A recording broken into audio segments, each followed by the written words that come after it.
Je n'ai pas le temps de me raser. Hein. Voilà.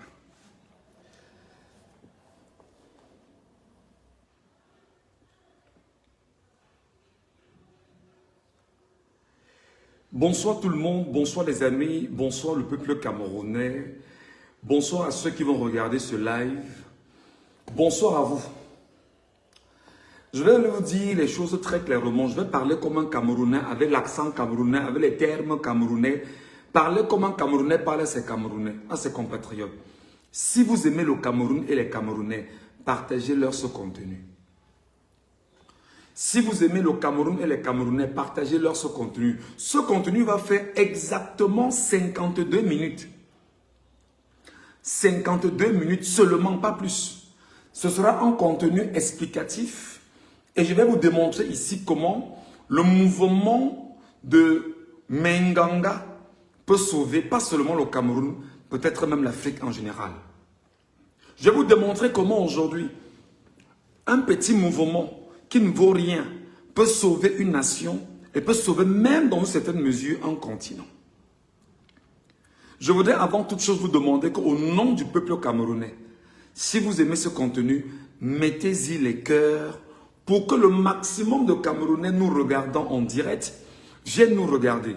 Mettez les pouces bleus au maximum pour que le maximum de Camerounais nous regardant viennent nous regarder. Mais surtout, la meilleure contribution que vous devriez avoir maintenant, c'est que pendant que je serai en train de faire mon exposé, vous ne devriez faire qu'une chose, c'est tapoter l'écran. Ça, c'est pour ceux qui sont en direct. Et si vous nous regardez après et que vous ne soyez pas en direct comme certains, alors faites un effort de prendre le live et de le partager aux autres compatriotes camerounais afin que chacun soit tenu dans une compréhension de ce qui est en train de se passer. Excusez mon accoutrement, je me sens très libre. Le plus important n'est pas ce que je porte, mais le plus important est ce que je dis. Depuis hier, nos compatriotes camerounais, qui sont pour la plupart des conducteurs de camions, ont décidé d'observer un mouvement d'humeur sur la route de Menganga, précisément au niveau de la région de l'Adamawa. C'est dans le septentrion du Cameroun. Qu'est-ce qui s'est passé véritablement?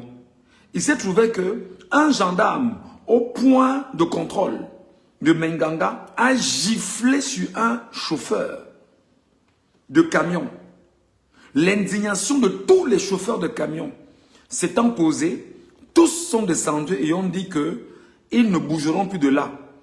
Non seulement le gendarme a été rapidement protégé par la gendarmerie nationale, je peux le dire ainsi, il a été écarté, protégé, parce que les mécanismes sont connus.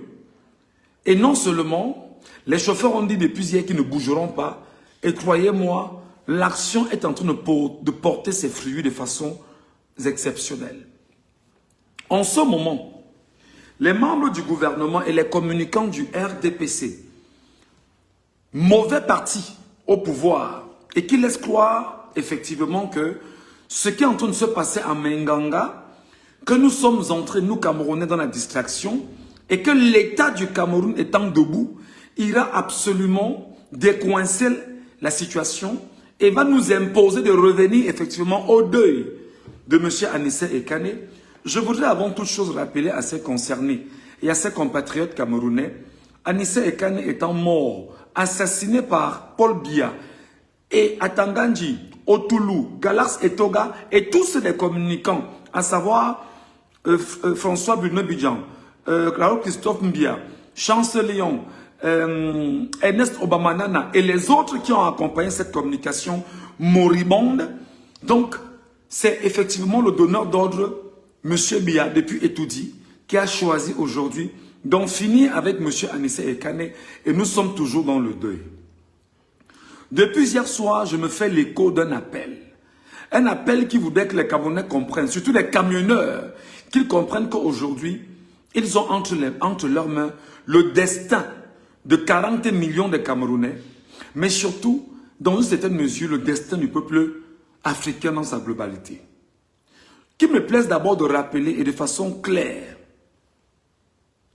que ce n'est pas l'unique exaction portée aujourd'hui. Ce matin encore, un acteur de la douane a choisi justement d'en finir avec un mototaximan. Ce n'était pas un gendarme, c'était un acteur là, c'était un commandant de la douane qui a effectivement choisi aujourd'hui de finir avec un compatriote camerounais. Non seulement il l'a fait, pendant qu'on y est, on n'a aucun communiqué de la douane camerounaise. On n'a aucun communiqué du ministère des Finances du Cameroun. On n'a aucun communiqué de qui que ce soit sur le compatriote qui est mort. Les images tournent en boucle sur les réseaux sociaux. Ceci semble ne déranger personne. Moi, je vais vous expliquer quelque chose de simple. Et vous allez nous aider, vous qui nous regardez, démontrer aux Camerounais que votre bonne foi n'est pas seulement de venir nous regarder, mais votre bonne foi également est d'accompagner ce mouvement et d'aider les Camerounais à se libérer de la dictature, de la tyrannie, du tribalisme, du fascisme. Et je vous ferai un exposé clair. J'ai tenté ce matin d'en faire un sur mon YouTube. Je croyais que je pouvais le télécharger et vous le poser ici. Malheureusement, je réalise que c'est très long et j'ai choisi effectivement de ramener mon contenu ici et de vous faire cet exposé brièvement ici. Alors, nos frères qui sont exactement dans ce mouvement d'humeur observé à Menganga, ils exigent une chose, que le ministre illégitime des Transports vienne leur parler sur place. Que le ministre illégitime des Transports, Massenangale Bibé, vienne leur parler sur place. Comment le ministre des Transports, Massenangale Bibé, qui a fait des promesses, qui a fait des déclarations, et qui longtemps a menti ses concernés, c'est-à-dire les conducteurs de camions dans tout le Cameroun, comment fera-t-il pour venir leur parler? Parce qu'en parlant, on va lui rebrandir exactement les arrêtés que lui-même, il a pris le temps de signer et qu'il a publié et qu'il a rendu public de toutes les façons. Mais qui jamais, ces arrêtés n'ont été respectés.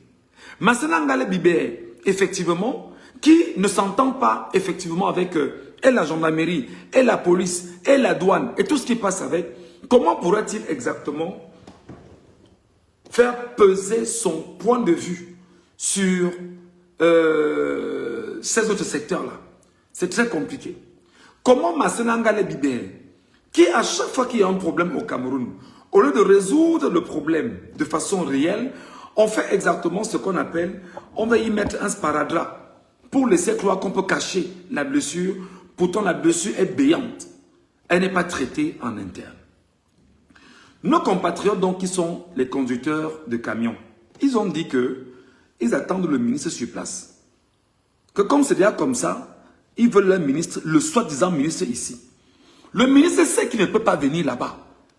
Il sait que toute honte but, il ne peut pas venir. Parce que non seulement si le ministre vient là-bas, le ministre confirme officiellement devant tout le monde qu'il a été incompétent.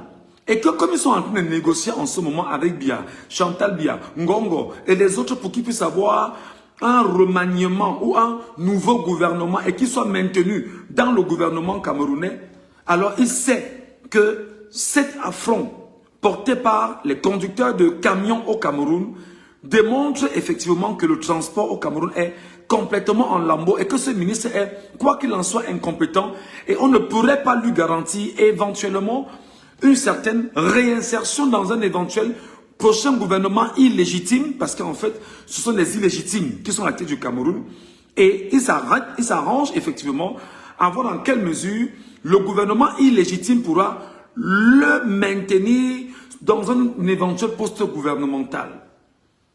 Raison pour laquelle Massenangale Bibé ne peut pas y aller. Et même s'il y va, en fait, il sait que c'est la chose qui va le détruire au vu et au su de tout le monde. Massenangale Bibé ne peut donc pas y aller. On active le préfet. Le préfet arrive, il est chassé par les camionneurs. On veut le ministre illégitime. On fait venir, il s'appelle quoi? C'est comment il s'appelle comment là? Le chef supérieur de Menganga là. On le fait venir. Il dit que les camionneurs disent que non, qu'ils ne l'écoutent pas. Parce qu'en fait, ce qu'on appelle en réalité les auxiliaires de l'administration, ce sont les complices d'Atanganji pour tenter de dénuer la situation et laisser croire que tout va normalement. Pourtant, le mal est profond. Ils ont fait venir d'autres acteurs. D'ailleurs, vous avez vu hier comment quelqu'un est venu faire une lecture bizarre. Ils ont dit que non, ta lecture n'est pas correcte. Il n'y a aucun cachet en dessous. On ne se reconnaît pas là-dedans. Et surtout, ce que nous demandons, c'est un décret. Le décret vient de qui? De Paul Biya. On ne demande pas l'arrêté. Il demande le décret. Donc, ça veut dire que désormais, il veut donc que le président illégitime, le voleur des élections, Paul Biya, vienne faire donc un décret. Ça ne suffit pas. Il commence donc à faire ce qu'on appelle égrener la litanie de leurs problèmes. Les problèmes qu'ils connaissent avec l'administration, les problèmes qu'ils connaissent avec la route, les problèmes qu'ils connaissent globalement. Ils font donc la litanie des problèmes et ils disent que tant que ces problèmes ne seront pas résolus, eux, ils ne pourront pas faire bouger leur camion. Et tant qu'on n'aura pas un décret officiel au Cameroun, ça ne marchera pas. Je vais donc avancer parce que l'exposé est très intéressant. Il faudrait que vous m'écoutez et que vous aidiez les Camerounais à comprendre ce qu'on est en train de leur dire. Votre contribution dans ce live qui va durer 52 minutes, simplement c'est de tapoter le live au maximum, de mettre des cœurs et des pouces bleus. Mettez des cœurs et des pouces bleus. Partagez le live à tout Camerounais ayant Facebook, ayant WhatsApp, ayant un autre moyen par lequel il peut exactement entendre et écouter ce que je suis en train de dire ici. Entre-temps donc, toutes ces personnes ou toutes ces soi-disant autorités illégitimes viennent donc à la rencontre de ces camionneurs et ils n'écoutent personne. Et d'ailleurs, je rappelle que les camionneurs disent qu'ils n'ont pas de porte-parole parmi ces camionneurs. L'un est venu.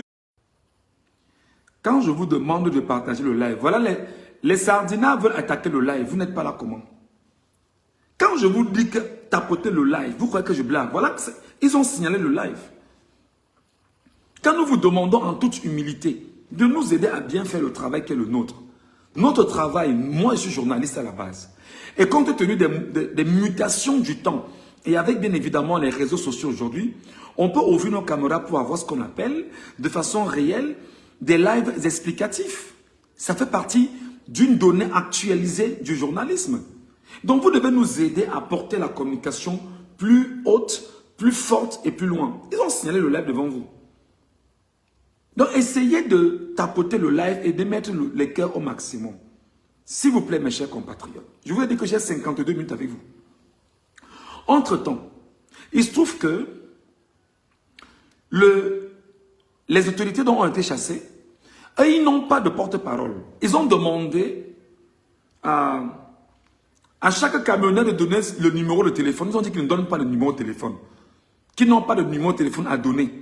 Qu'ils attendent le ministre illégitime, que tout ce qu'il a dit là, qu'il vient nous dire ça ici, et qu'on voit comment ça va se passer. Donc depuis hier, c'est bloqué. Dans la nuit, effectivement, aucune voiture ne montait, aucune voiture ne descendait. C'est complètement bloqué. Et même au niveau de Menganga, on aurait appris que des gens seraient sortis avec des maquettes pour leur dire « Ne venez pas ici, retournez ». Ça fait que non seulement Menganga est bloqué, Garoua est bloqué, Maroua est bloqué, rien ne peut partir du septentrion pour entrer sur Yaoundé, Douala et partout au Cameroun. Écoutez-moi très bien. L'action est tellement salutaire que rien ne peut partir de nulle part du septentrion pour entrer même au niveau de Bertois. Tout reste bloqué au niveau de Menganga. La route étant fermée. On vous parle de moins 10 000 voitures sur le corridor qui est resté là et qui ne parvient pas à bouger. Parce que les camionneurs ont dit qu'on va les entendre. La situation ne fait que s'enliser. La situation s'enlise. Le gouvernement essaie de négocier avec les camionneurs qui disent qu'ils veulent le ministre ici. Le ministre lui-même est à Yaoundé. Mépris, comme je vous le dis. La condescendance. Il reste à Yaoundé. Il a l'impression qu'en envoyant des gens là-bas, ça va marcher. Ni le délégué régional du ministère du Transport, ni le délégué je vais dire départemental du secteur du transport, ni le délégué communales du secteur de transport, ils ne sont pas là. Du moins, même s'ils y sont, ils ne pèsent d'aucun poids.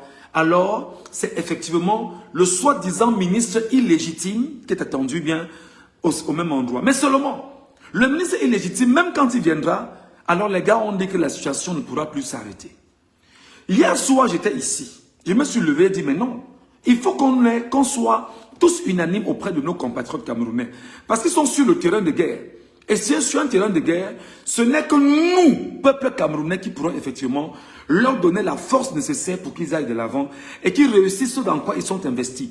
Parce que s'ils ne réussissent pas ce dans quoi ils sont investis véritablement, c'est nous aussi qui aurons accepté qu'ils ne soient pas je vais dire, qu'ils n'aillent pas plus loin. Alors, il se trouve donc que le ministre Massenas Ngale Bibere, ne pouvant pas venir, parce que pour arriver là-bas, il faut que le ministre Massenas Ngale Bibere prenne un avion de Yaoundé pour Ngaoundéré. Et de Ngaoundéré maintenant, il faut donc qu'il prenne sa voiture et qu'il arrive à l'endroit où il y a les camionneurs. Bon Dieu, la marche à pied, c'est compliqué. Il ne s'est même pas encore préparé pour sortir de Yaoundé pour arriver à Ngaoundéré. Dans le temps d'on arrive à Ngaoundéré, ils sont en train de se dire à Yaoundé, mais on va arriver comment? Parce qu'habituellement, quand on arrive, il y a un porte-parole à qui on donne un peu d'argent. On nous donne de l'argent, on nous dit que non, essaie de monnayer tes gars, vraiment, parle à tes gars. Voilà, chacun 1 million ou 500 000 ou 300 000, que les gars bougent, les manques à gagner, on va essayer de compenser et tout. Mais les gars au niveau de Ngaoundéré disent qu'ils n'ont pas de porte-parole. Ça devient très compliqué et on ne sait donc plus avec qui discuter. La situation va encore plus loin. Comme Yaoundé ne connaît donc pas négocier, et Yaoundé a été biberonné à la violence, voilà qu'ils envoient donc l'armée, la gendarmerie, bref, les cargaisons de militaires en route pour Menganga. Le drame, c'est que les Camerounais étant donc au courant qu'il y a c'est-à-dire que un contingent, autant pour moi, les contingents de militaires, de gendarmes qui arrivent dans sur Menganga, ils ont retiré les clés de tout ce qu'ils ont comme clés pour leur camion. Ils ont retiré les batteries, ils ont coupé les câbles et ils ont dit qu'ils restent sur place, ils attendent donc l'armée venir résoudre. L'armée va donc résoudre avec les gaz lacrymogènes. L'armée va résoudre avec les armes parce que pour que l'armée résolve ça, il faut effectivement qu'ils puissent avoir force. Ils ont dit que les camions seront fermés et moi, Ngachou, j'ai rapidement dit aux gars, tout ce que vous aurez comme substance dans vos voitures, dans vos camions, retirez-les rapidement. Parce qu'à Tangandji, on connaît les méthodes. Comme je l'ai appelé le vendeur de cercueil. Le vendeur de cercueil maintenant peut venir même là-bas avec les stupéfiants. Il peut envoyer des gens avec des stupéfiants qu'on vient lancer dans vos camions et ainsi de suite pour trouver le moyen de vous arrêter. Parce que le but c'est de promouvoir la peur et l'horreur comme c'est leur mécanisme. Et faites donc attention. Les gars ont fermé tout ce qu'il y avait comme vitre. Tout était débranché. Tout est débranché. Et ils sont donc de côté. Ils attendent donc. Massenas Ngale Bibere ne peut donc pas venir. Massenas Ngale Bibere est à Yaoundé. Il réfléchit encore sur la méthode qu'ils vont adopter pour arriver sur Menganga. Au moment où je vous parle, face aux menaces qui sont en train de grandir, les gars ont dit que mais ça fait 3 jours que nos vaches dans les camions n'ont pas brouté de lait. Tous ont donc fait descendre leurs vaches des camions pour les ramener effectivement dans la savane. Le temps au moins de faire brouter les vaches et les bœufs. Ça deviendrait donc compliqué parce que le temps d'entrer dans la savane, le temps d'entrer dans la savane et le temps de ressortir de la savane sera très compliqué. Donc ça veut dire que ce sera très long. Ça va vraiment durer. Entre-temps, tout ce qu'il y a comme bus de transport, Maroua, Garoua, Ngaoundéré, et qui prennent très souvent la route pour entrer, pour sortir arriver effectivement à Bertois, etc. Personne n'entre en Ngaoundéré, personne ne sort. Donc c'est bloqué de façon rapide au même endroit. On ne sait donc pas comment dégager l'affaire. J'apprends aussi qu'ils sont en train de voir comment ils vont prendre les grues. Les grues qui vont partir de je ne sais où pour ramener là-bas et déplacer les camions. Les gars ont dit que bon, si c'est comme ça, ils vont dégonfler les roues de tous les camions et de tout. C'est grave. C'est grave. Les gars ont dit qu'ils vont dégonfler les roues de tout. C'est chaud. Entre-temps, les syndicats des secteurs des transports au Cameroun, rapidement, et comme je vous ai toujours dit qu'il faut être avant-gardiste, Depuis hier, quand j'ai commencé à crier sur les réseaux sociaux, excusez-moi, ils ont compris que nous, on était un peu plus intelligents qu'eux. Rapidement, depuis hier, c'est le coup de fil qui passe entre les présidents des syndicats de tous les secteurs de transport au Cameroun. Parce que la crainte maintenant, c'est que ce qui se passe peut prendre une autre envergure. Alors, rapidement, qu'est-ce qu'ils font? Ce matin, on apprend que le président du syndicat du secteur du transport a appelé tous les chauffeurs de camions du Cameroun en guise de solidarité, dans tout le Cameroun, de garer donc le camion. Mes chers amis, ça devient compliqué. On a dit à Biya que Biya ne va pas régner. On a dit à Biya qu'il a volé. Depuis 2018, il a volé les résultats de Maurice Kamto. Maurice Kamto n'avait pas la même niaque. C'est pas grave. Mais il s'est battu pendant 7 ans. Il nous a bâtis, il a éduqué, il a renforcé. Il a rappelé aux Camerounais que ce n'est que le peuple seul qui est souverain, qui peut décider de son destin. Et nous avions appris cela pendant les 7 dernières années. Chiroma est arrivé. Il a gagné les élections. Le président élu pendant qu'on y est pendant que je vous dis, en exil, par le fait du même régime qui n'entend pas le langage de la négociation, de l'entretien. Le régime n'entend que le langage de la force, de l'horreur, de la peur et de la brutalité. Alors, qu'est-ce que nous avons donc fait? Je me suis donc levé et dit, je lance mes lives habituels comme je le fais. Parce que nous ne pouvons pas laisser nos compatriotes qui sont en Menganga comme ça. Il faut les soutenir. Non seulement je commence à dire aux Camerounais ici que n'oubliez pas que l'action qu'ils posent, pour vous qui êtes dans les voitures là-bas, pour vous qui êtes dans des cars, pour vous qui êtes je ne sais où dans les bus, n'oubliez pas que ce qu'on est en train de faire sur la route de Menganga, c'est pour le salut national. Et je vais vous expliquer ça terre à terre avec des termes les plus simples. Vous qui êtes dans les bus là, vous n'avez pas le droit de vous plaindre. Vous qui êtes dans les bus, vous qui voulez aller à Ngaoundéré par bus machin, rien ne fonctionne. Sachez que ce qu'ils font, c'est pour le salut national. Et en réalité, vous devriez trouver le moyen de les accompagner, de les motiver. Je commence à dire que, cher peuple camerounais, sachez qu'il y a une population camerounaise là-bas sur la route. Et il faut que cette population camerounaise soit capable de manger, de boire de l'eau. Et bien sûr, pour ceux qui sont malades là-bas, il faut leur apporter des médicaments sur place. Donc ça veut dire que c'est une autre situation de crise. Une autre situation de crise qui s'impose maintenant est telle que, en ce moment, si des gens qui sont camerounais n'intègrent pas que la souffrance d'un seul Camerounais devait être partagée parmi 40 millions de Camerounais en ce moment, c'est un problème. Attendez, je me mets la clé, mais...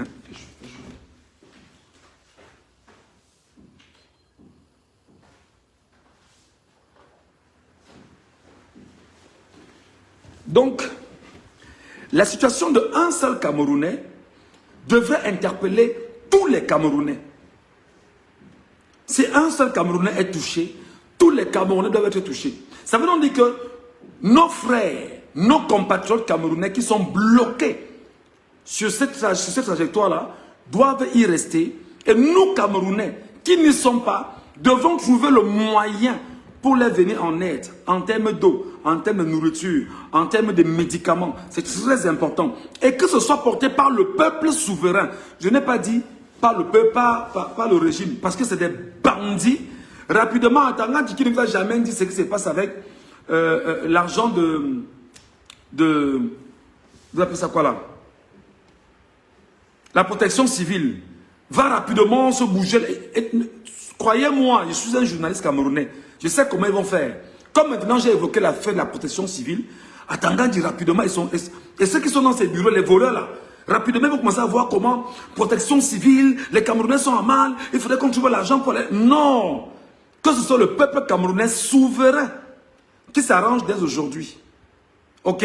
À voir comment eau, nourriture et médicaments devraient être acheminés là-bas pour aider tous ceux qui sont sur ce corridor ou au besoin que ceux qui choisissent de retourner, retournent vers Ngaoundéré, vers, comment on dit ça, vers Garoua, vers Maroua, etc. C'est comme ça. Alors, rentrons donc dans l'exposé réel. Comment cette action peut être salutaire pour le peuple camerounais? Je m'adresse ici d'abord à tous les chauffeurs de camions du Cameroun. Mes chers amis, vous devrez dès maintenant égrener le chapelet de toutes vos revendications. Non seulement vous égrenez le chapelet de toutes vos revendications, l'une des revendications pour lesquelles vous ne devriez pas lésigner là-dessus, c'est le coût du carburant. Je vous explique ça simplement.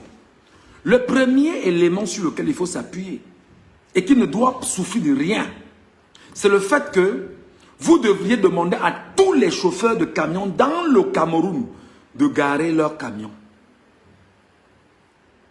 Dans tout le Cameroun, de garer leurs camions. Pourquoi il faut garer leurs camions? Parce que ce n'est pas seulement vous qui souffrez des checkpoints, des contrôles mixtes, où on vous retire 10 000, 20 000, 5 000 par arrêt.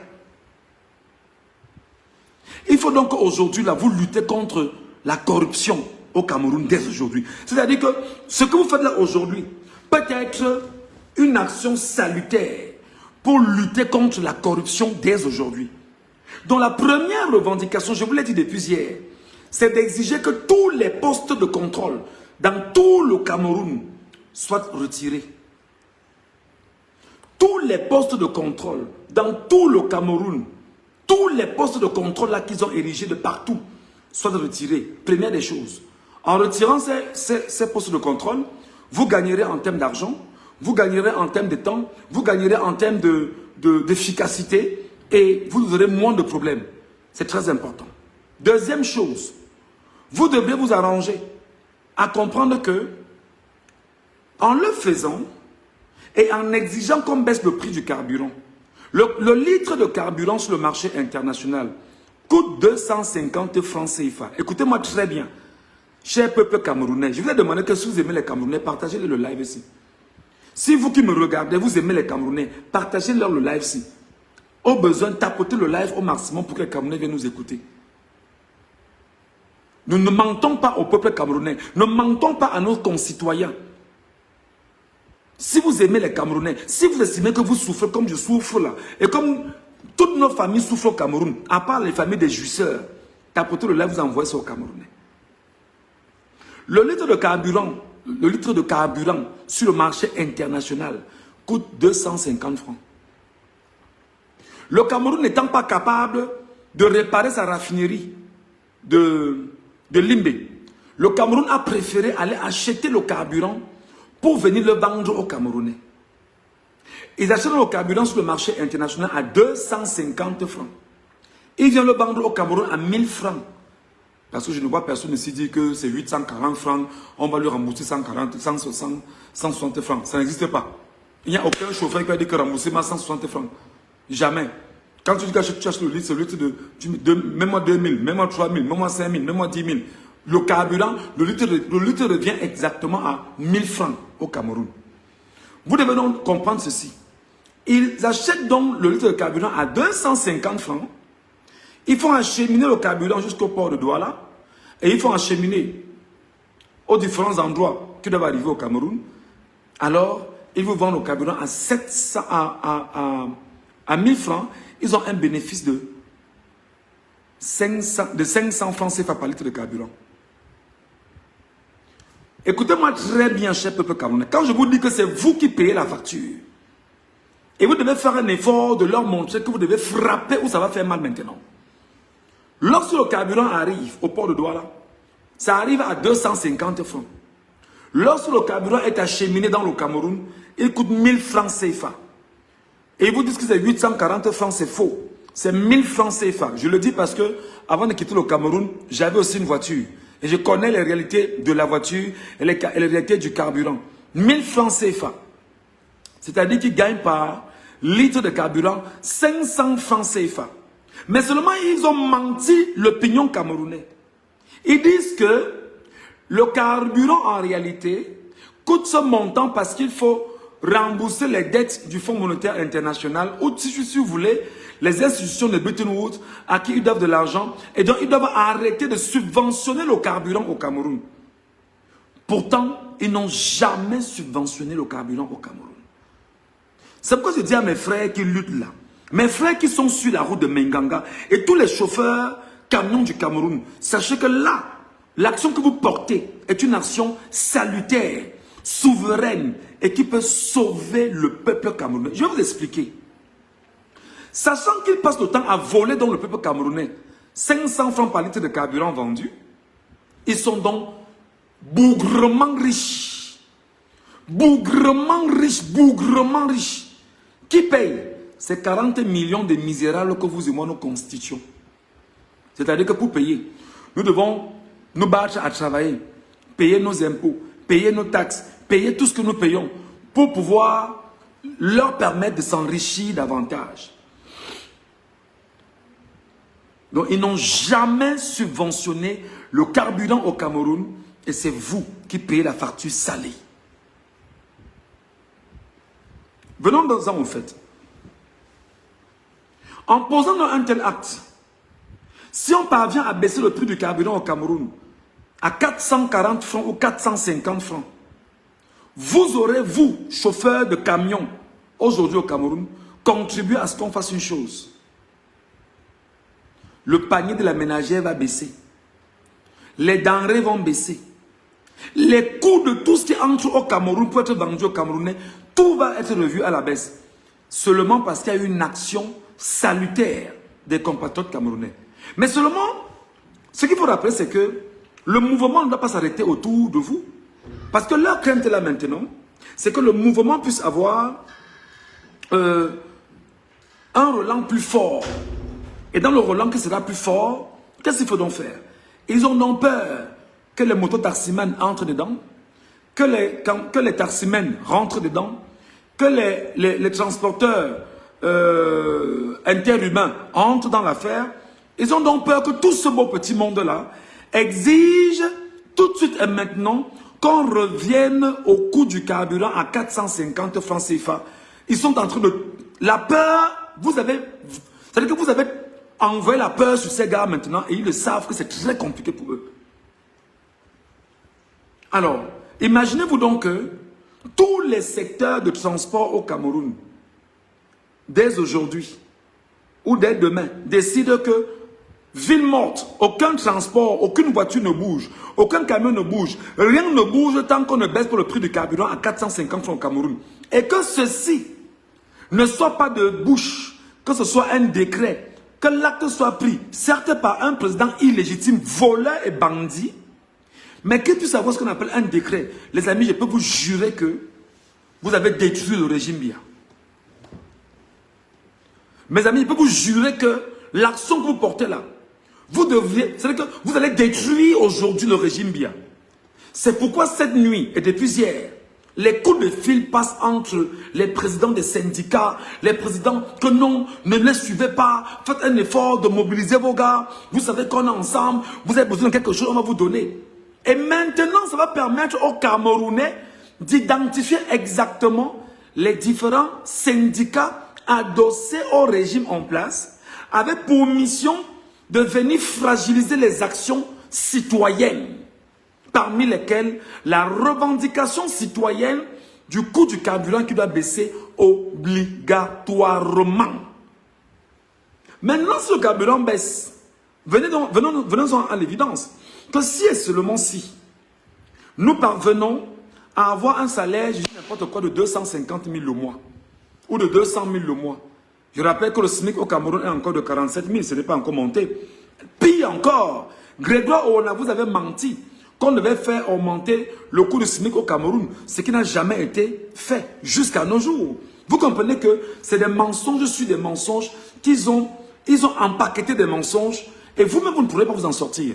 Mais seulement je pense que les gens qui pourraient gagner 250 000 francs au Cameroun pourraient commencer à respirer un peu. Et il y aura donc une diminution du coût de vie au Cameroun à tous les niveaux. Parce que tout est précisément adossé sur le coût du carburant. Parce que le transport, ça coûte extrêmement cher. Mes chers amis, je veux donc vous le dire. En le faisant, maintenant, s'ils essayent de vous menacer, comme j'apprends que les militaires sont en route avec les gendarmes, le peuple camerounais maintenant doit entrer dans une autre situation. S'ils menacent nos compatriotes qui sont effectivement là-bas à Menganga et les autres dans le Cameroun, c'est là maintenant que nous entrons avec ce qu'on appelle l'opération Caillou. Caillou dans tout le Cameroun. Paralysie de toutes les chaussées au Cameroun. Paralysie de toutes les chaussées dans tout le Cameroun. Et le caillou se passe comment? Vous prenez le plus gros caillou et vous lancez sur la chaussée. Simplement. Vous allez voir que à Menganga, ce sont les camions qui sont sur la chaussée. Il n'y a pas mort d'homme. C'est une revendication. Et ce qu'on appelle, c'est-à-dire que c'est une revendication non violente. Mais la violence se ressent sur les voleurs. Ils cherchent effectivement ce par quoi passer pour voler, mais c'est compliqué. Alors, s'ils essaient donc de menacer les Camerounais de Menganga et menacer tous ceux qui ont choisi de lutter comme de cette façon, il faut donc que les Camerounais se préparent à ça. Opération Caillou sur la chaussée au Cameroun. Nous lançons les plus gros cailloux sur toutes les chaussées du Cameroun. Ça fait que le pays est complètement paralysé. Et quand le pays donc est paralysé, qu'est-ce qui va donc se passer? Aucune voiture, aucune moto, aucun transport ne pourra passer. Même les engins de police et de gendarmerie, rien ne pourra circuler parce que les cailloux sont sur toutes les chaussées du Cameroun. Imaginez-vous donc que 20 millions de personnes, 30 millions de personnes choquées par la mauvaise gouvernance, décident de dire, nous n'allons pas marcher. Et comme nos frères ont commencé, on ne s'arrête plus. Nous ne lancerons que les cailloux sur la chaussée. Mes chers amis, on ne viendra jamais vous arrêter un jour que vous avez lancé un caillou sur la chaussée. Jamais. Parce que le caillou ne pleure pas. Le caillou n'a pas faim. Le caillou n'a pas soif. Le caillou n'a pas de problème. Il est là. Ils vont prendre tous les militaires et gendarmes du Cameroun pour qu'ils viennent les retirer? Non. C'est compliqué. Vous les retirez dans la nuit, on relance. Vous les retirez dans la nuit, on relance. Et imaginez-vous donc ce qu'il y aura comme impact. Au niveau du Cameroun, le carburant qu'ils achètent et qu'ils vendent, ça ne passera plus. De facto, il y aura un problème au niveau de la SNH. Il y aura un problème au niveau de la SNH. Même le peu qui aura sur place, ce sera fini. On va rester comme ça. Il y aura un problème au niveau de la SNH. L'argent qu'on vend de Ayolo et tout cela, pillent, volent et mettent justement au cabinet civil pour distribuer et acheter les consciences au Cameroun, il n'y en aura plus. Parce que le carburant n'entre plus. Le vol organisé n'entre plus. L'organisation mise en place pour détruire les Camerounais ne s'activera plus. Qu'est-ce qu'on va donc faire? On est sur place. Le plus important ici, c'est que c'est le peuple camerounais qui s'exprime, qui dit, vous allez obligatoirement le faire. Je peux pas vous mentir, mes chers compatriotes, si vous ne rentrez pas dans cette configuration, de dire que vous voulez absolument qu'on baisse au prix du carburant, ce sera extrêmement compliqué pour chacun d'entre nous. Et maintenant, vous et moi, nous savons que Biya a tué au moins 100 Camerounais pour entrer à Etoudi. Vous le savez. Que Biya a détruit nos frères, les membres de nos familles, pour s'imposer à Etoudi en s'autoproclamant président. Alors de facto, vous allez mettre qui en mal? Vous allez mettre tous les produits de l'Union européenne au Cameroun en mal. Vous allez mettre tous les produits étrangers qui entrent au Cameroun, qui nous intoxiquent avec des produits, des boîtes de conserve et consorts en mal. Et du coup, ne pouvant plus vendre au Cameroun, ce sera très compliqué pour eux. Ne pourront plus entrer au Cameroun, ce sera compliqué pour eux. Plus grave, tous les investisseurs de l'Union européenne au Cameroun, qui sont là et qui font ce qu'on appelle l'exploitation, ne pourront plus effectivement revenir exploiter le Cameroun, faire sortir leurs produits et faire entrer les autres produits. Qu'est-ce qui va donc se passer? Les intérêts de l'Union européenne seront mis en mal et sauvagement grippés au Cameroun. Partagez le live, les amis. Partagez le live, les amis. Moi, je suis journaliste camerounais de formation. Et je vous l'ai dit, aujourd'hui, avec les réseaux sociaux, il y a un autre narratif qu'il faudrait apprendre à voir. Ce n'est pas forcément en écrivant un papier. Il y a aussi l'opinion qu'il faut encadrer avec ce qui se passe sur le terrain, l'éduquer et lui montrer quelles sont ses forces en présence. Donc, les affaires de l'Union européenne seront sauvagement grippées au Cameroun. Maintenant, comme c'est le peuple souverain qui est debout, et le peuple souverain dit, nous ne marcherons plus. Vous baissez le prix du carburant. Dès qu'il baisse, maintenant on dit à Biya que bon, tu as baissé le prix du carburant, effectivement. tu as volé l'élection au Cameroun, tu pars. Mes chers amis, ce n'est pas une petite affaire.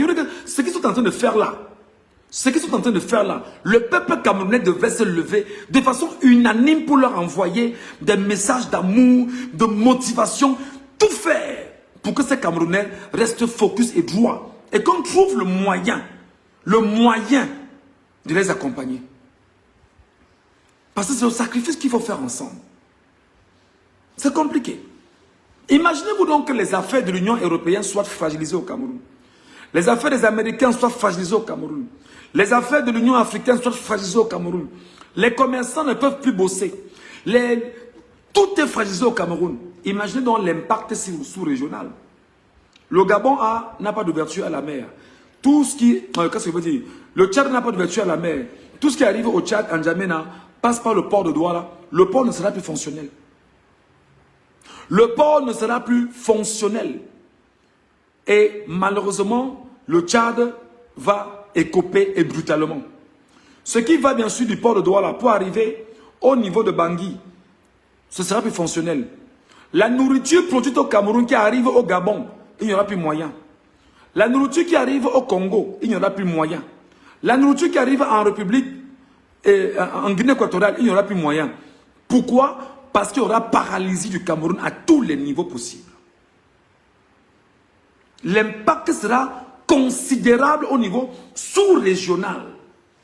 Maintenant, l'autre chose que vous faites dans ce que vous êtes en train de faire, les gars, c'est que les peuples voisins, les pays voisins, qui vivent les mêmes conditions que le Cameroun, les populations vont prendre conscience. Les populations vont se dire que, mais non, on n'a pas besoin de mourir. Les Camerounais nous montrent l'exemple. Paralysons les villes. Rien ne bouge. La famine va prendre corps. Et quand la famine prendra corps, qu'est-ce qui va donc se passer?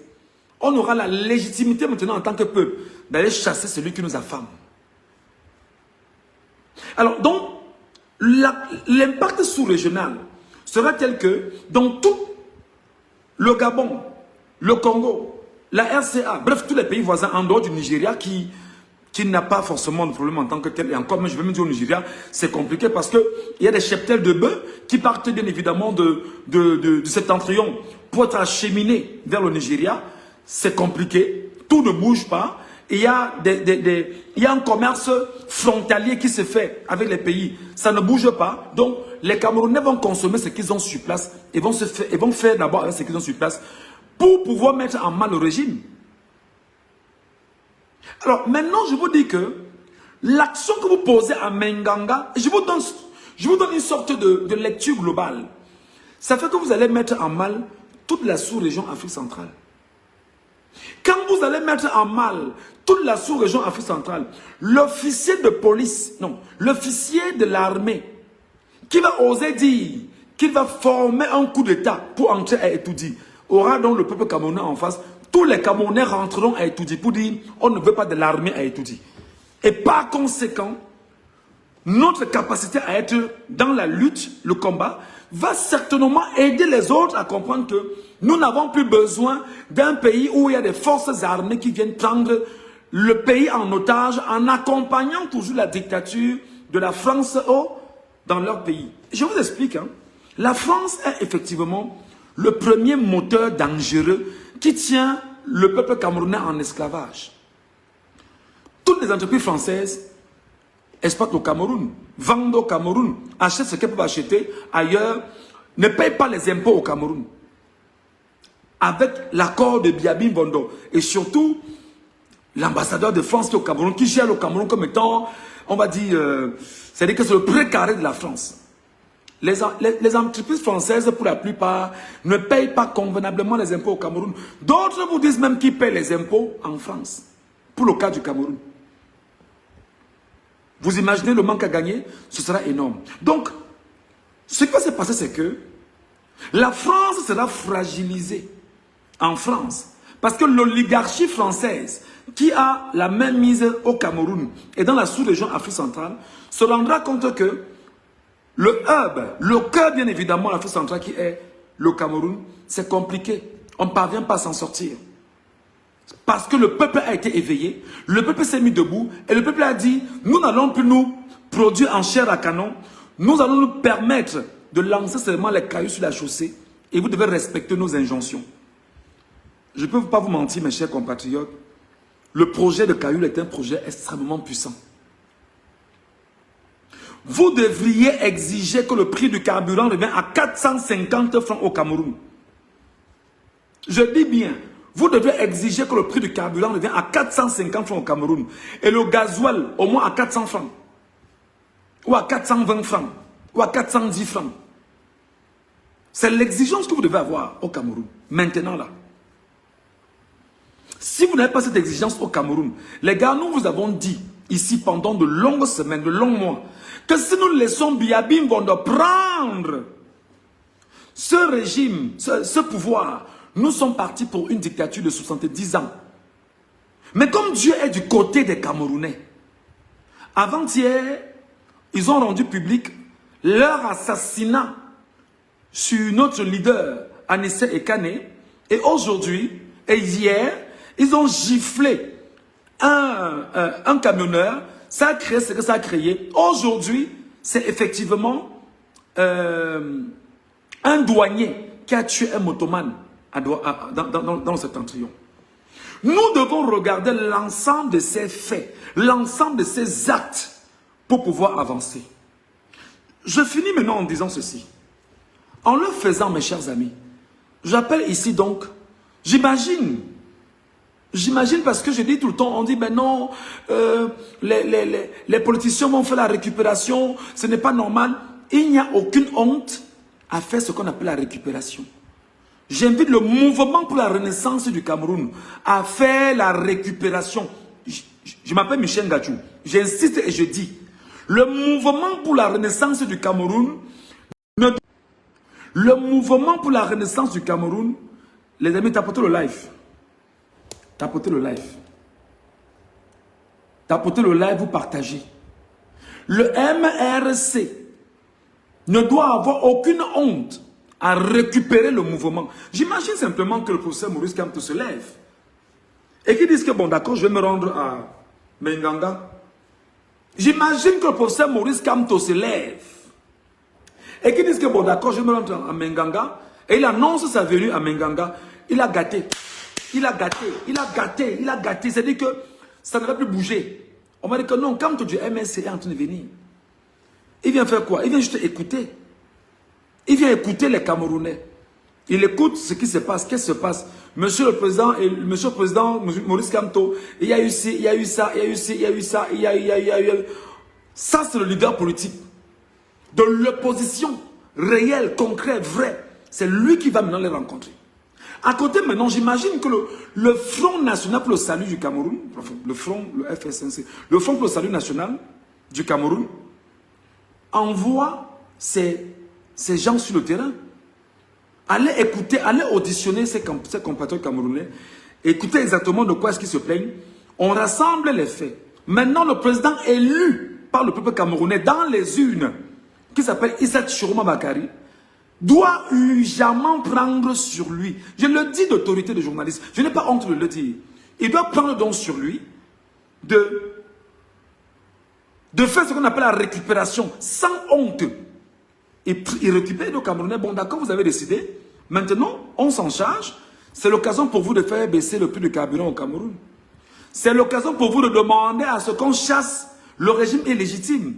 C'est l'occasion pour vous de vous organiser en tant que peuple souverain pour faire entendre vos voix. Parce que moi, je pense, en tant que journaliste, que la politique est un métier.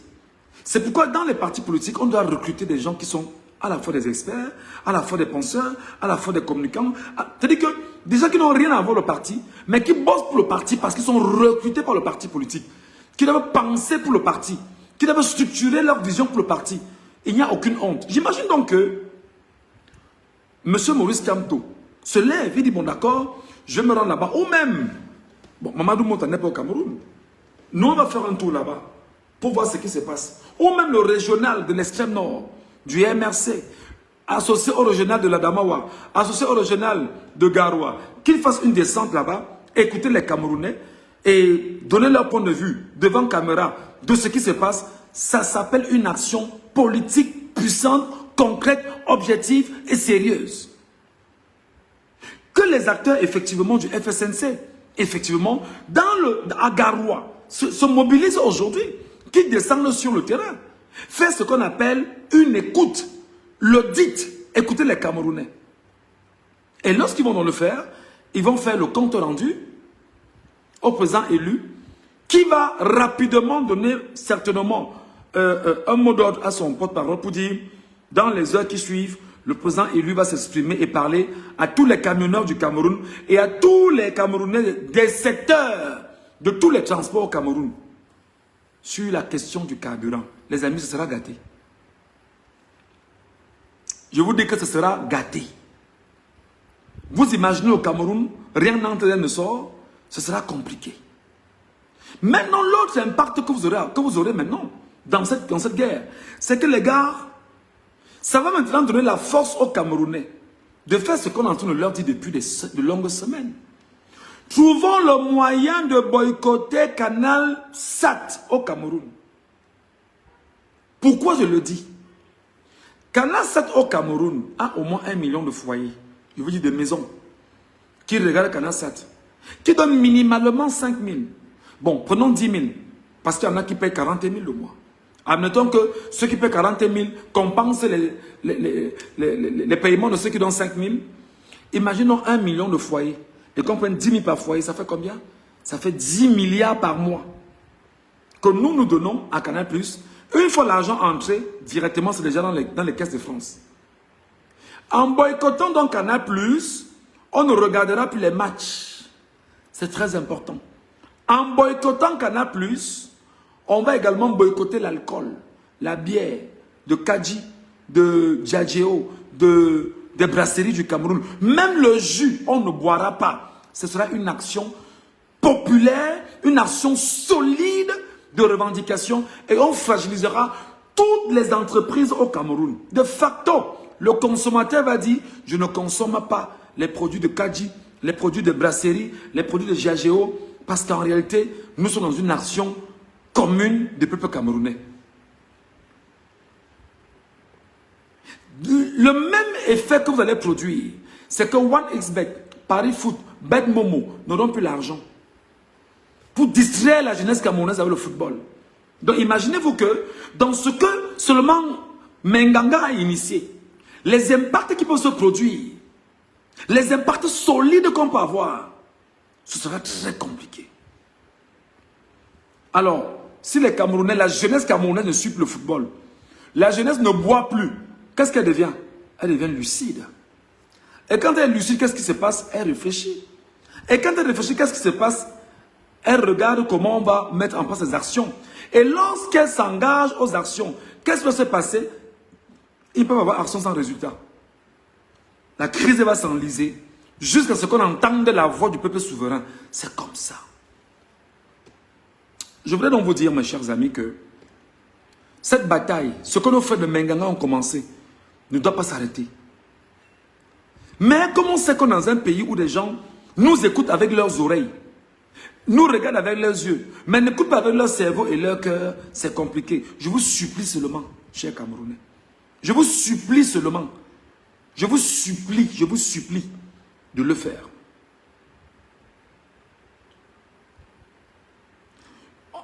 Mais Kadji c'est local, non. Mais Kadji c'est local, mais Kadji c'est la bière. Kadji détruit les cerveaux. La bière détruit le cerveau. La bière détruit les neurones. Tu imagines le taux d'alcool, c'est le méthanol qu'on met dedans. Tu imagines le taux de toutes les bières là. Tu imagines ce que ça pose chez les Camerounais en termes de vie, en termes de... Non, ce n'est pas parce que Kadji est local qu'il faut absolument boire Kadji qui est local, non. Il s'agit de la bière et l'alcool qui est dangereuse pour l'être humain. Et c'est comme ça qu'on devient lucide. C'est comme ça qu'on pense. C'est comme ça qu'on reste debout. Et il y a un autre fait que j'oublie. Peut-être que je vais finir par là. J'espère que je vais me retrouver. Alors, il y a donc un autre facteur. Seulement ce qui se fait là, vous allez imposer désormais, vous, peuple camerounais, qui puisse avoir résolution de la crise anglophone. le vrai dialogue national recommence. Et le dialogue national ne doit pas se faire à Yaoundé, ça doit se faire à Bamenda. Et en se faisant à Bamenda, tous ceux qui sont en fait portés par le régime ne doivent pas aller au lieu du dialogue national en voiture. Parce qu'en y allant en voiture, ils vous imposent effectivement d'ouvrir les routes. Non, vous n'ouvrez pas les routes. Vous prenez vos avions, vous arrivez aux stations, vous prenez les motos. Les motos vont passer entre les cailloux, entre les pierres, pour arriver exactement au lieu où il y aura le dialogue national. Oui ou non? Oui ou non? Voilà comment on impose, voilà comment un peuple est debout. Et un peuple démontre qu'il peut faire des choses. Et là, dans la crise anglophone, effectivement, qu'on dise que nous voulons aujourd'hui la résolution de la crise anglophone, vous devez débattre pendant 24 heures ou 48 heures et vous sortez de là d'une solution camerounaise. Vous allez voir que le peuple debout aura raison. Et à côté, mes chers compatriotes, vous exigez la résolution de la crise avec Boko Haram. Vous demandez à la France, aux organisations internationales, aux États-Unis et autres. Nous ne voulons plus les États-Unis au Cameroun. Nous ne voulons plus la crise avec Boko Haram parce que nous savons qui sont ceux qui sont derrière Boko Haram. Mais c'est comme ça qu'un peuple est debout. Vous imposez justement votre étiquette. Vous dites que nous marchons comme ça. D'abord. Et maintenant, quand on aura donc mis de côté le sénile minable voleur des élections, qu'est-ce que s'est passé? Nous allons exiger nous-mêmes que nous voulons, en tant que peuple camerounais, organiser ce qu'on appelle, je le rappelle, un référendum au Cameroun, sans enlever les pierres au Cameroun. Le référendum doit se faire. Et dans ce référendum, on doit revoir la constitution du Cameroun et revoir tout ce qui a... Et Maurice Kamto doit être au cœur de cette rédaction de cette constitution au Cameroun. Voilà comment il faut que nous préparons le peuple camerounais à lutter. Nous luttons sur le prisme politique. Et c'est très important. Je sais que beaucoup de sardinats me regardent. S'ils pouvaient me tuer, ils m'auraient déjà tué. S'ils pouvaient me finir, ils m'auraient déjà fini pour dire que... J'ai même vu d'autres dire que... Qu'elle me donne le téléphone au gars ci. Ne vous en faites pas. J'ai le téléphone, j'ai Facebook, je parle aux Camerounais. Ne vous gênez pas. Chers Camerounais, tapotez le live. J'ai fini dans 5 minutes. Chers compatriotes, vous qui êtes là, tapotez le live. Je m'arrête dans 5 minutes. Dans 5 minutes, j'aurai fini.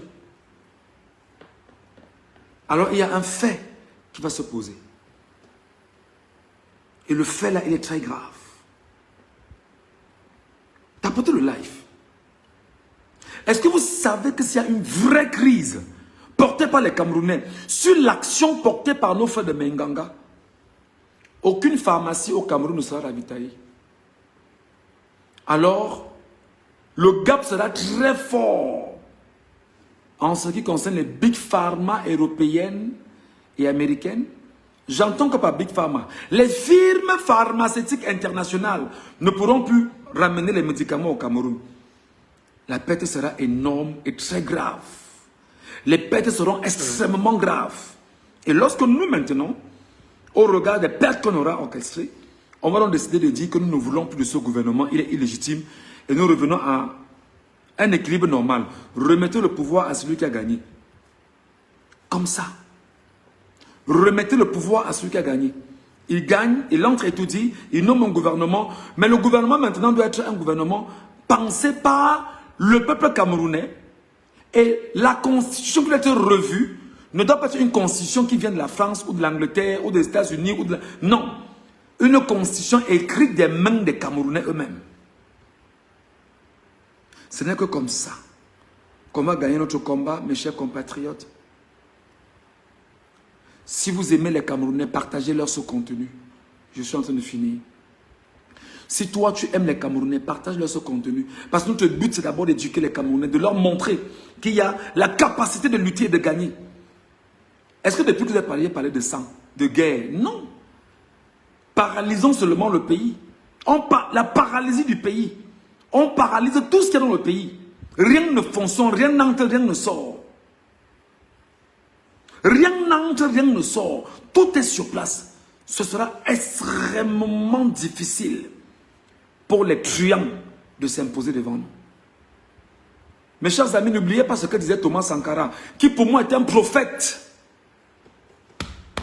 Il disait ceci: L'esclave qui n'est pas capable d'assumer sa révolte ne mérite pas que l'on s'apitoie sur son sort. Je contextualise. Le Camerounais esclave que les gendarmes tuent, les policiers tuent, les militaires tuent, que Paul Biya détourne, tue, que Paul Biya et son gang spolient, qui travaillent pour que d'autres mangent. L'esclave camerounais qui n'est pas capable d'assumer sa révolte, qui n'est pas capable de se lever et de dire « J'accompagne mes frères de Menganga et tous les chauffeurs camions au Cameroun » ne méritent pas que l'on s'appuie sur son sort. Parce que s'ils le font et ils exigent que l'on baisse le coût du carburant à 450 francs au Cameroun, toi-même l'esclave, tu vas en profiter. Tu verras que tu n'es plus un esclave et que tu es un esclave affranchi. Alors, Thomas Sankara dit donc que l'esclave qui n'est pas capable d'assumer sa révolte ne mérite pas que l'on s'appuie sur son sort. Cet esclave répondra seul de son malheur s'il se fait des illusions sur la condescendance de Paul Atangandji, de Paul Biya, de Massenangale Bibé, de tout le gouvernement illégitime du Cameroun et de tous les voleurs, les truands du Cameroun, les greveurs Owona. S'il se fait l'illusion sur la condescendance suspecte d'un maître qui prétend la franchir. Ce qu'il faut donc faire, c'est quoi? Il faut lutter. Seule la lutte libère. Et pour lutter, nous luttons avec nos idées, nous luttons avec nos idéaux, nous luttons avec nos actions, nous luttons avec ce que nous mettons en place pour vos peuples camerounais. Donc, n'ayez crainte. En 10 jours, 20 jours, 30 jours, on vous rappelle que le Cameroun était compliqué, vous ne croirez pas. C'est ce que je vous demande de... Il faut... Et je vous dis, il y a un fait que j'ai failli oublier, excusez-moi. Oh là. Oh, mon Dieu. L'action que vous portez à Menganga également, et tout ce qui va se passer autour du Cameroun, et dans le Cameroun, il y aura une autre action. Il y aura ce qu'on appelle un contrat social entre les Camerounais. Parce que tout sera paralysé dans tout le Cameroun. Qu'est-ce qui va donc se passer si on arrive à cette étape-là? Il va falloir que les Camerounais mangent. Il y aura le troc. Je les ignames, tu les arachides. Je te donne les ignames, tu me donnes les arachides. Le tribalisme va finir tout de suite et maintenant. Il dit que le tribalisme là va finir tout de suite et maintenant. Le tribalisme que le régime Ekangboulou-Beti du pouvoir entretient au quotidien là va finir. Parce que les Bamileke vont envoyer ce qu'ils ont là-bas. Et les ignames, et les patates, et tout ce qu'ils ont. Le manioc à Yaoundé. Pas Yaoundé. Ils envoient. Les gens du sud envoient et les arachides et tout et tout. L'huile de palme, on se partage ça au Cameroun entre Camerounais. On se partage ce qu'on a entre Camerounais et ce que nous produisons nous-mêmes. Sans consommer ce qui vient d'ailleurs. Et vous savez que la petite vient en mangeant. Oh, c'est mort.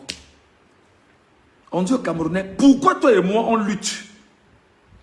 Et nous allons donc comprendre qu'en fait, le régime Ekangboulou-Beti, le clan au pouvoir, active donc leurs frères au Cameroun pour raviver la flamme du tribalisme. Alors dans ce qui va se passer, il y aura un contrat social naturel.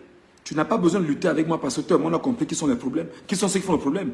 Tu as les arachides, j'ai les patates, prends un peu de patates, donne-moi un peu d'arachides. Tu as un peu de ceci, prends ce que j'ai, donne-moi un peu de ce que tu as.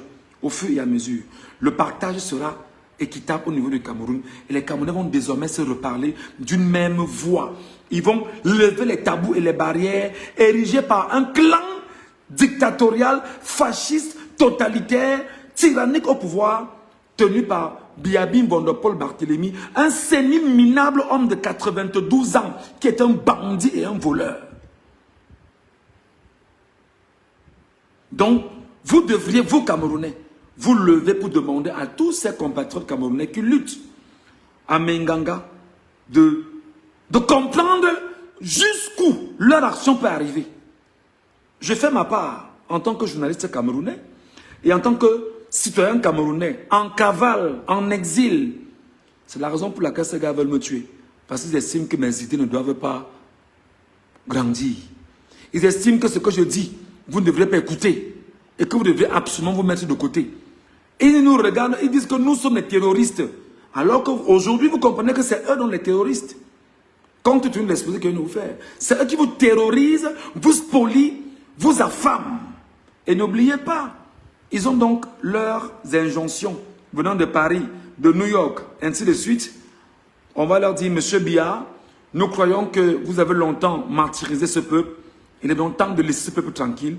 Et les câbles diplomatiques ont commencé à dire à Biya qu'il est vomi sur la place internationale parce que les câbles diplomatiques visent à garantir les intérêts des étrangers au Cameroun.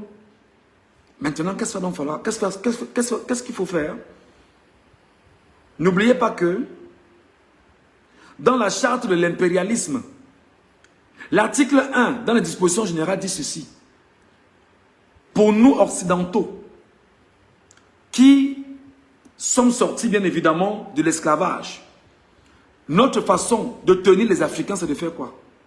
Diviser pour mieux régner, exploiter et piller pour faire de nos banques les plus puissantes au monde. Alors si vous, Camerounais, vous comprenez aujourd'hui que cette action peut se poser, imaginez que vous relancerez de facto au niveau du Cameroun le narratif d'un panafricanisme camerounais, d'un panafricanisme porté par les Camerounais. Parce que l'action de Menganga est d'une puissance extraordinaire. Alors ne dites pas que Dieu ne vous aime pas. Ne dites pas que Dieu ne vous a pas sauvé. Ne vous dites pas que nous prions Dieu, Dieu ne nous écoute pas. Dieu vous écoute. Voilà que Dieu a agi hier. Dieu a encore agi aujourd'hui. Et il t'interpelle, toi Camerounais, fais ta part. Dieu ne descendra pas du ciel pour venir te sauver. Mais Dieu, il comprend la prière de ses peuples. Il comprend les larmes de ses enfants. Il comprend les larmes de tout un Camerounais. Et il se lève, il agit au nom de tous ces Camerounais. Alors Dieu a stimulé, Dieu a interpellé, Dieu a fait bouger les lignes. Alors toi aussi, fais ta part. Fais ta part. Je suis en train de faire ma part. Toi aussi, fais ta part. Et en faisant ta part, tu prends ce live et tu le partages d'abord aux Camerounais. Tu leur dis, écoutons ce que dit notre frère camerounais Michel Ngachou.